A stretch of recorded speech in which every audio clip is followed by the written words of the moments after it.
Hi, I'm Miss Wilson. I am a Year 4 teacher in Shakespeare class. I'm really excited for next year and I can't wait to meet you all.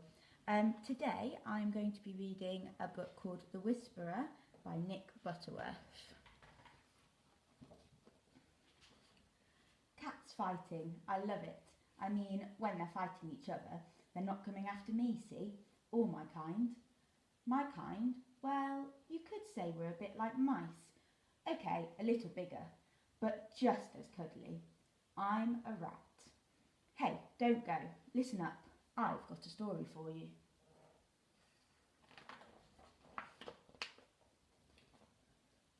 Two families of cats, one ginger, one black and white. Did I say families? They're more like gangs.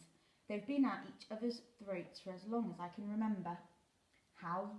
They're rude, they spit, they call each other terrible names, and they fight like cats, all the time. So, imagine my surprise one night when I came across these two. They were weird. I mean, the way they looked at each other, the way they were talking. It wasn't fighting talk.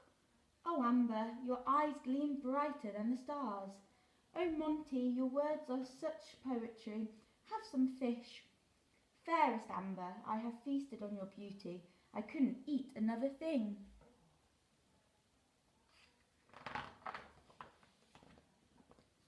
Stars? Poetry? Fish? What was all that about? What had got into them? Suddenly I knew it was love. Oh, Amber. Oh, Monty. Oh, yuck. This was bad. These two were the son and daughter of the rival gang leaders. The gangs would have to be told. Just one problem. How? There was only one way. The whisper. It's the best. Better than shouting. Better than a letter. Better than anything. Everybody hears the whisper. But they don't see the whisperer. It's beautiful. I began to whisper through the drain pipes, through thin walls, into all the right ears. My whisper ran wild. It worked. The gang leaders called an emergency truce for just 1 hour. They agreed to stop all fighting so they could deal with this love business. The love cats were made to stand before the gangs. Old Ginger Tom spoke first. He was serious. This is a disgrace, he said. You have betrayed yourselves and your families. Then up spoke one-eyed Flossie. I hate to do it, she said, but I have to agree with this old flea bag. Now you must choose. Go back to your families, see each other no more, and we'll forget about this dreadful business.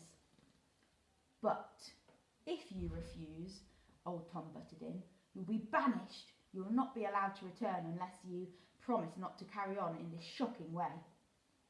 I was just going to say that, Flossie growled. This is just too hard, Amber said. Her voice was all wobbly, like she was going to cry. Hee hee.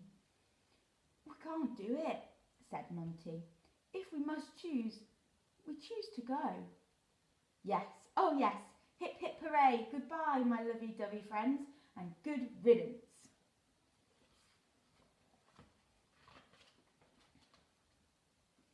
Well, after that, it was back to business as usual. For quite a while, things between the gangs were as good, as bad, as I could remember. Lovely. Then, one freezing winter's night, something terrible happened. They came back. Suddenly, there they were, at the yard gates, pulling an old box behind them.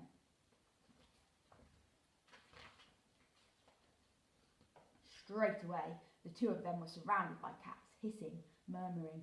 Old Tom and Flossie pushed their way through. We take it, Flossie purred. You have come back because you realise you need your families. Good. Then she snapped. Now you must separate. Go back to your families. Hang your heads in shame. We do need our families, said Monty. But before you force us to separate, There is something you should see.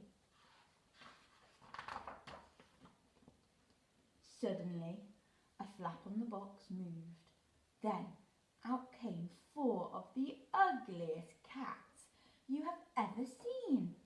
2 gingers and 2 black and whites. These are our babies, Amber said. They need their families too. The gangs gasped. Old Tom smiled, but he wasn't laughing. This is no problem, he said. These little beauties will go to their mother's family with her. And these black and white moggies will go with their father to his lot.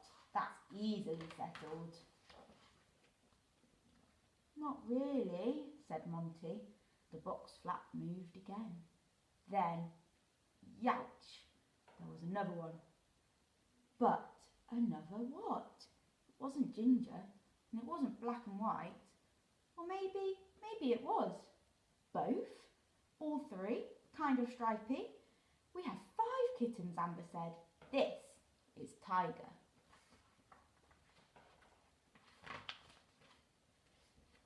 It was the first time I've ever seen Flossie or old Tom lost for words.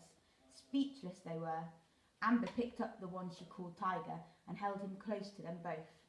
Say hello to your Gran and Grandad, Tiger, she said.